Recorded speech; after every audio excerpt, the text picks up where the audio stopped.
and welcome to Australian Geographic's Ask an Expert.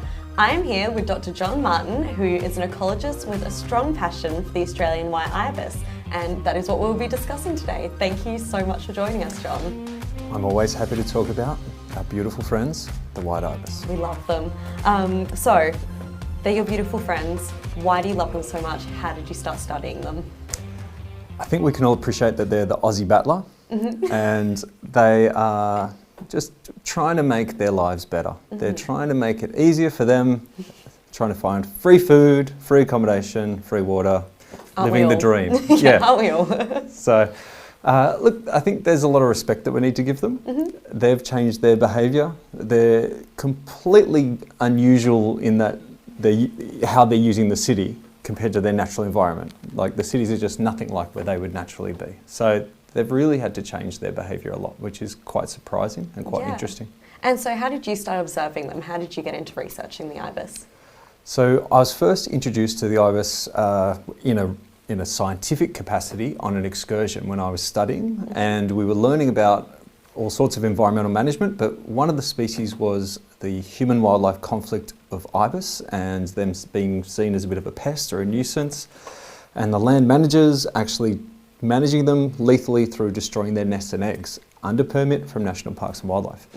And that made me question, what do we know about ibis? And I was surprised to learn that we know not a lot.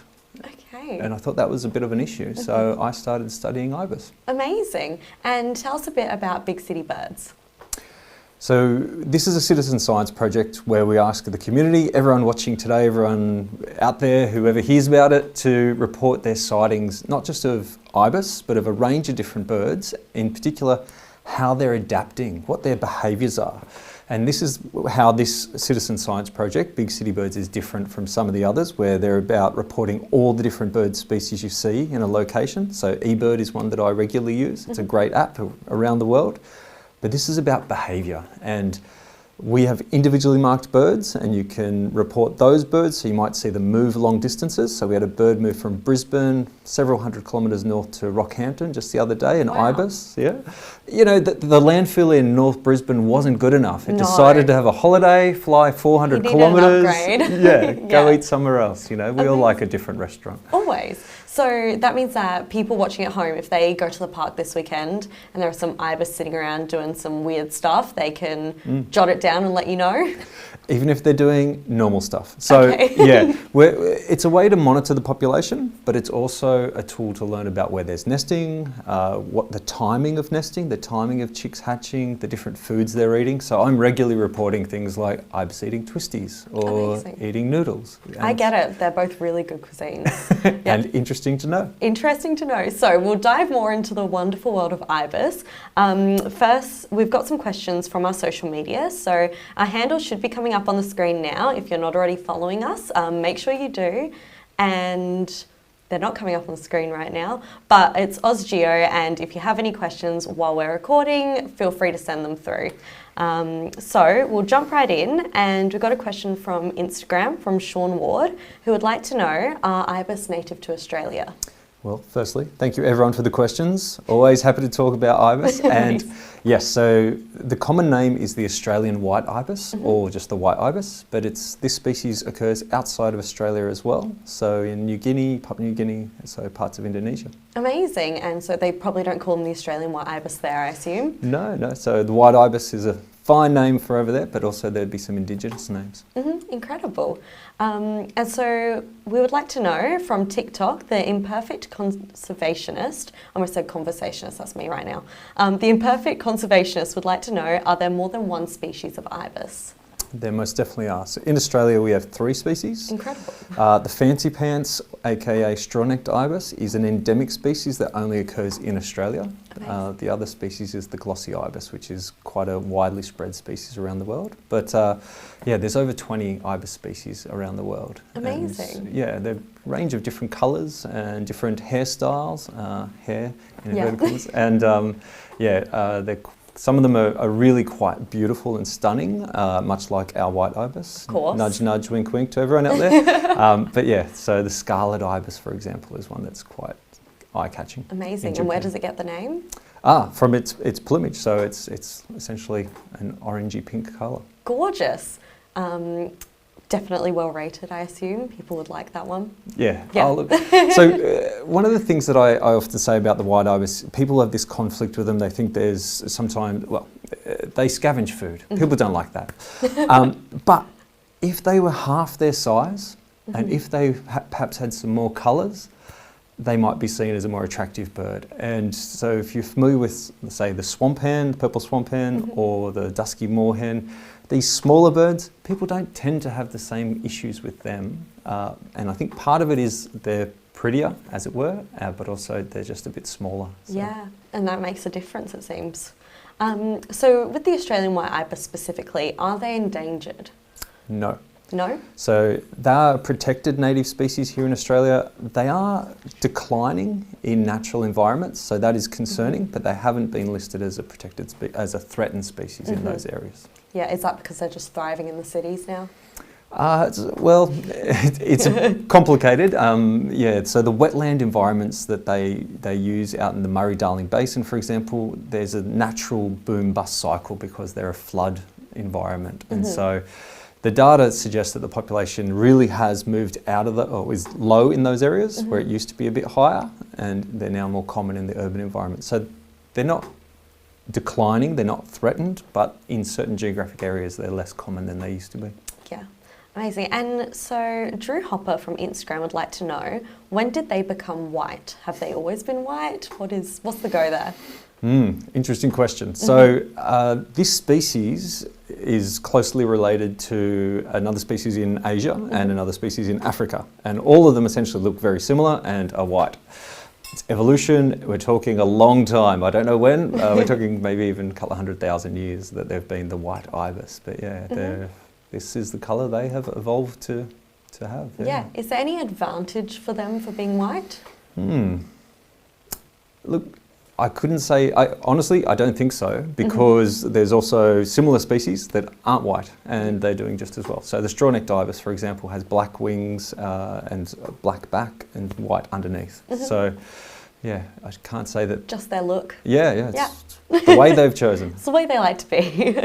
And so Adele from Instagram would like to know, is it true that they are called bin chickens? They most definitely are called bin chickens, and I, for one, am a big fan of the name bin chicken. Now, I know some people out there don't like that name. I've heard that from people before. The reason why I do like it is because people are talking about this species. Yeah. And so, first and foremost, if you aren't talking about a species, you probably don't even know it exists. That's true. And so even though people might be negative about the bin chicken, there's also a lot of people who actually who love the bin chicken. So to me, there are a lot more positives to this name, and ultimately it's a common name. Yeah. So we could call them the black and white bird, the black and white ibis. Yep. We could call them the white ibis. We could just call them the long-nosed ibis. We can call them the bin chicken. As long as we know what it means, we know what we're talking about. What are some of the other nicknames? I've heard tip rat before. Tip turkey is another one. Picnic pirate is a good one. I like that. I like. That's great. Look, a friend of mine, Simon Marnie, he likes to push the Australian flamingo. So it's not a flamingo, but that doesn't matter in Australia because our magpies aren't European magpies. They're just called magpies. A lot of our bird species are given European bird names, but they're not actually that type of bird. So yeah, brush turkey is another classic example. Not a turkey. No. So we could call the Australian white ibis the Australian flamingo because it's just a common name. That's not a bad name. Maybe we should let that catch on. I'm all for that. Okay, you heard it here first. It is now the Australian flamingo. So we'll go back to the questions. From TikTok, are there any unique or interesting behaviours specific to the Australian white ibis? So in their natural environment, they're a species that rapidly comes when there's a flood to these floodplains and will be nesting, and they crush down the reeds and they'll be building their nests there, and they'll be surrounded by water. Lots of birds do that, water birds do that.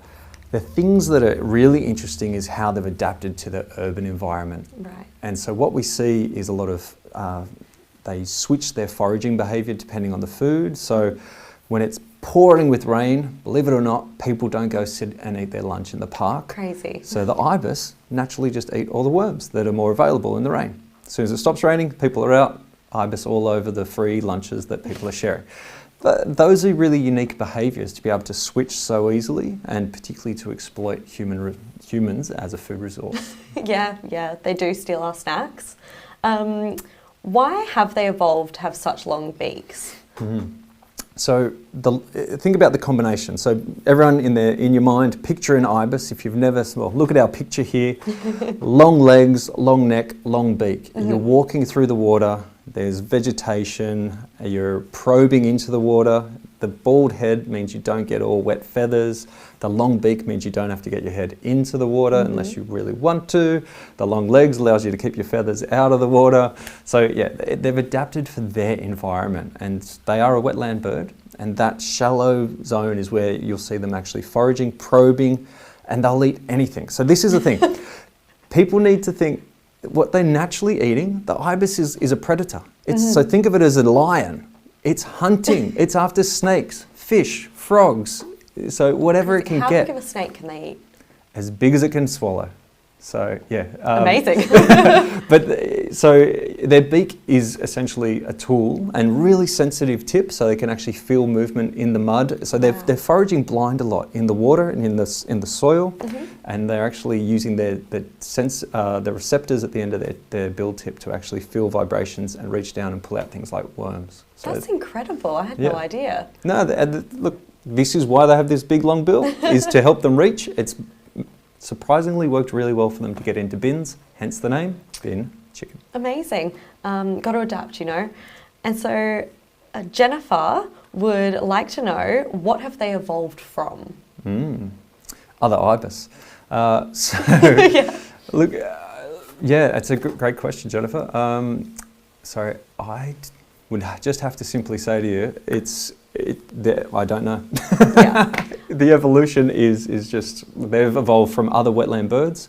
They've eventually stretched their legs, stretched their necks, stretched their beaks. Incredible. To become an ibis. Before that, so they're really closely related to spoonbills. Yeah, somewhere along the way. Yeah, I'm going to go do some research, Jennifer. Thank you. You've inspired me. I'm going to go and do some more reading about ibis. Incredible. As if you need an excuse, right? And so we've already touched on it a little bit, but Roxy would like to know, what do the Australian white ibis eat? So we've had twisties and noodles, but also snakes, frogs. Yeah, if they can catch it, they'll eat it. But they are traditionally a predator, so they're eating other animals. That's actually what they would typically eat. In the urban environment, we see that they eat a lot of other foods, so bread, noodles, rice. So yeah, it's very different. They've kind of learned scavenging habits then, even though they are naturally predators. Yeah, absolutely. And look, a lot of predators will opportunistically forage. That's all that this is. Amazing. And so Cal Delalam would like to know, why are they so bold when stealing food from humans?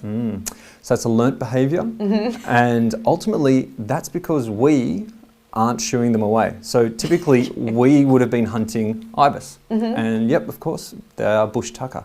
So the fact that they aren't afraid of us has allowed them to become so bold. They're not facing repercussions for their picnic piracy. Exactly right. And it really is. This is an interesting point from bird behaviour. So look at different individuals, and there'll only be some that are really bold, and they're often the problem birds that councils get complaints about and restaurants complain about. But most of the birds are going to be hanging back. They're a little bit more timid.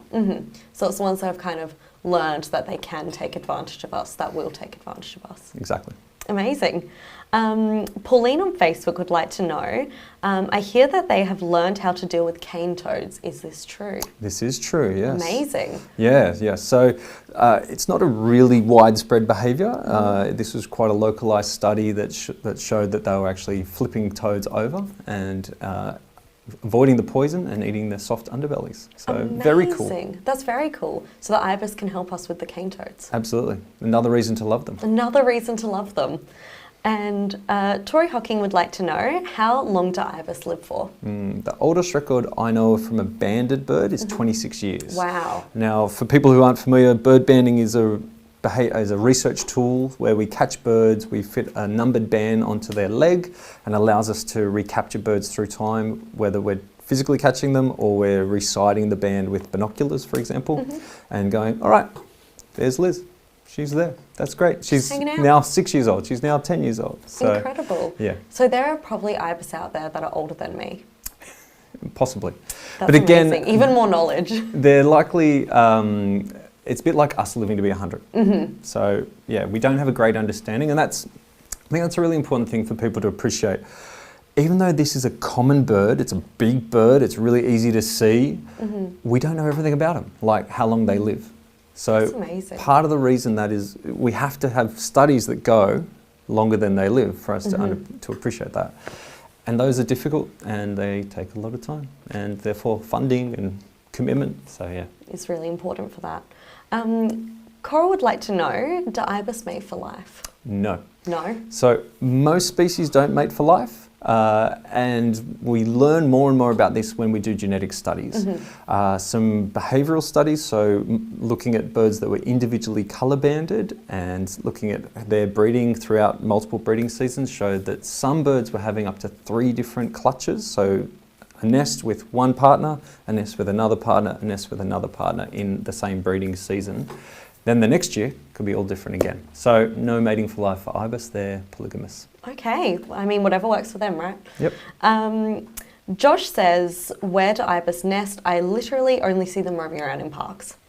They nest in parks sometimes. Amazing. Yeah, so one of the adaptations in the urban environment is nesting in palm trees. Out in the western wetlands, no palm trees. So this is a completely new behaviour.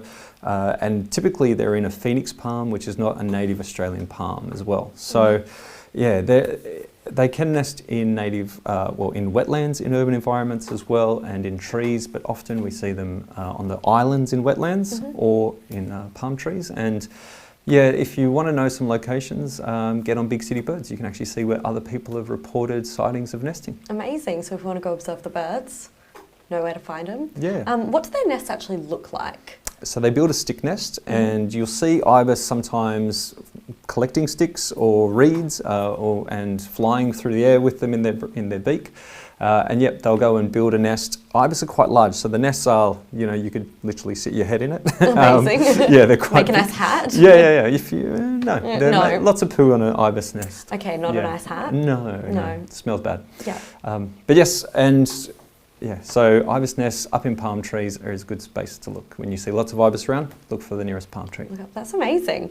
Mel has said that they're often found roosting in or next to flying fox colonies. What's that about? Yeah, so it's an interesting thing that we've observed over the last couple of decades with ibis. Quite often, both of these species are utilising these creeks, these wetland environments, and that's why they're together. So flying foxes choose these habitats because they're cooler and they like to be on the creek lines. The ibis are a wetland bird, creek lines, and just so happens that quite often in urban environments in particular, these creek lines are some of the more common habitats because we haven't concreted them. And also, they're also areas that people don't go. A lot of them are sort of stormwater channels, sort of areas that people are excluded from. We were chatting about one in Clyde near the railway line.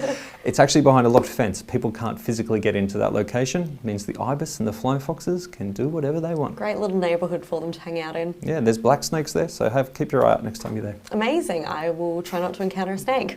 And CJ on Instagram would like to know, where should they live? All across Australia where there's water. Amazing. So in the urban environment is absolutely natural, with the added, note that they have adapted to exploit these environments. But, wind the clock back, think about urban Sydney, think about Sydney Airport. It's built on a wetland. Yeah. It's right next to Botany Bay, where we have migratory birds fly from Siberia, Alaska, China, to those wetlands. So of course, why wouldn't a bird that's locally a wetland bird occur in that location? So they should live wherever they can. Yeah, where there's food and water. Perfect. Jane says that she has never seen a baby ibis. What do they look like, and are they born with their long beaks? Okay, so baby ibis, everyone has to go Google this. They are cute. They're little gonzos. So their eggs are the size of chicken eggs. So everyone go to the fridge, grab an egg that's literally the size of a ibis egg. When they hatch, they're these tiny little fluff balls. They've got white down on them and black down on their their heads. So they actually have feathers on their heads when they're juveniles, up until about 2.5 years of age. They have a tiny little 1 centimetre beak when they hatch, and they are really cute. If you go on my Instagram, you will find a video of one. I'll post one later today as well. Amazing. So yes, they're gorgeous. They have a little squeak, and they grow very quickly into the big birds that we're familiar with. But keep your eyes out. When you see ibis, have a close look. You'll see that some of them have feathers on their heads. They're the juveniles. Okay, so the older they get, the less hair they have. 2.5 years, they go bald. Oh, well. Boys and girls. Gotta happen sometime, right? Yep. And Lucy says, well, she wants to know, is it true that ibis can turn pink? How does this happen and why? So there could be a couple of things that Lucy's asking here.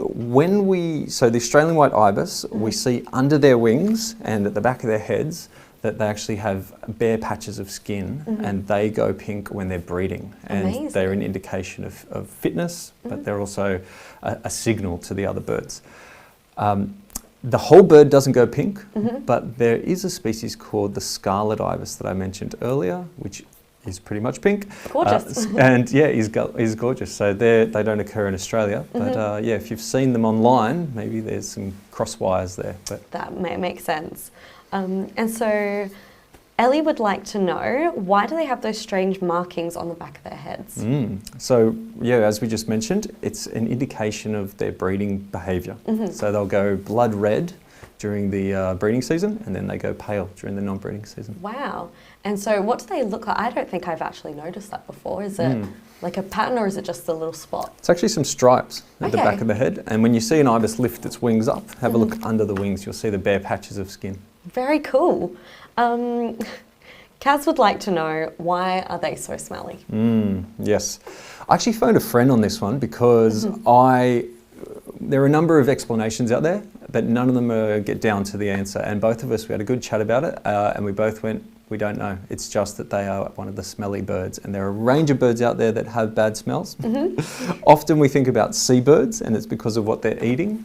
With the ibis, even when I've caught them out in the natural wetlands where they're not a tip bird, they still stink. So it might just be their natural musk. Ibis. Ibis odour. Not quite pleasant, but that's okay. It's probably their worst attribute. Yeah. How dirty are they? Look, I guess it depends on how you're interacting with them. So a lot of these birds are going to landfills. And landfills are pretty dirty, literally going through our rubbish. But they are washing every day. If you watch an ibis, they will go and have a bath in the morning and in the afternoon. So not that dirty. So really they're quite clean, good hygiene. They don't use soap. Oh, they could. Is that a thing that we're working on? We'll talk about it off camera. Yeah. Okay, perfect. Robin says that they've heard that they spread a paralysis tick. Is this true? They also say that they rather like them and they have good personalities. I've not heard the story of the spreading paralysis ticks. So certainly at breeding colonies, they have their own lice. And when I'm catching babies, you will get their bird lice on you, but they're not interested in me. They're just an accident that they've crawled onto me. But yeah, definitely never had a tick from an ibis and never encountered people telling me this. So this is a surprising question. Okay, so probably not something we need to worry about then. Don't believe so. Awesome, that's good to know. The Imperfect Conservationist has another question. They would like to know, we've kind of discussed this, are they migratory birds? So the data that we've got shows that the juveniles in particular disperse longer distances. But again, we don't have great data. We don't have heaps of adults and heaps of juveniles with, say, GPS transmitters on that have allowed us to look at how they're moving. And then there's questions about urban versus natural. And so in the natural environment where there's a flooded wetland, well, that flood disappears and they have to move. And this is why they're a species that's naturally highly mobile. And we do see them move big distances. But we don't have a set migration.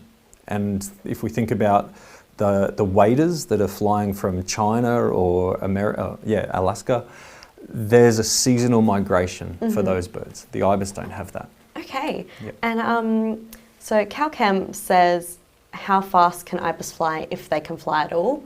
We've established they can fly. Yep. How fast can they fly? Yeah, look, we've had birds fly hundreds of kilometres in a night, and so it really depends on the wind speed, because they are a bird that will get up high, go in sort of thermaling up, and then if they get a good wind, they can certainly be going over 100 k's an hour.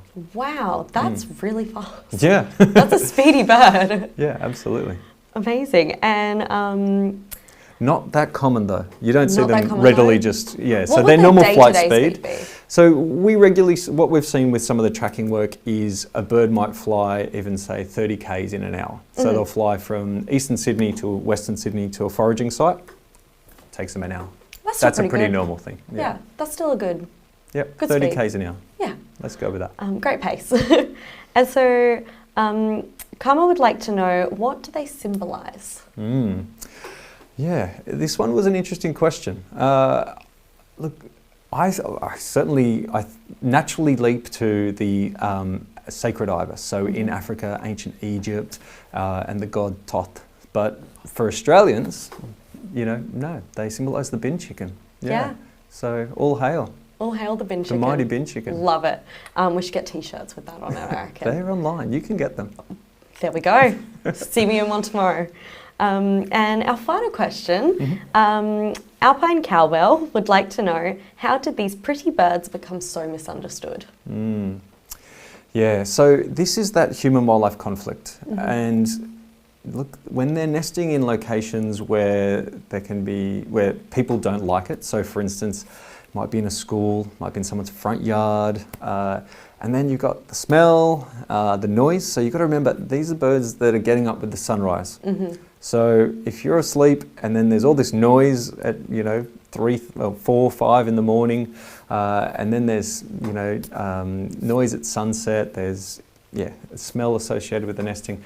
This is often how they got a bad reputation, is from the nesting. The other is, of course, those really bold birds that we mentioned that are harassing people for food. Yeah. So look, all of this comes back to human behaviour.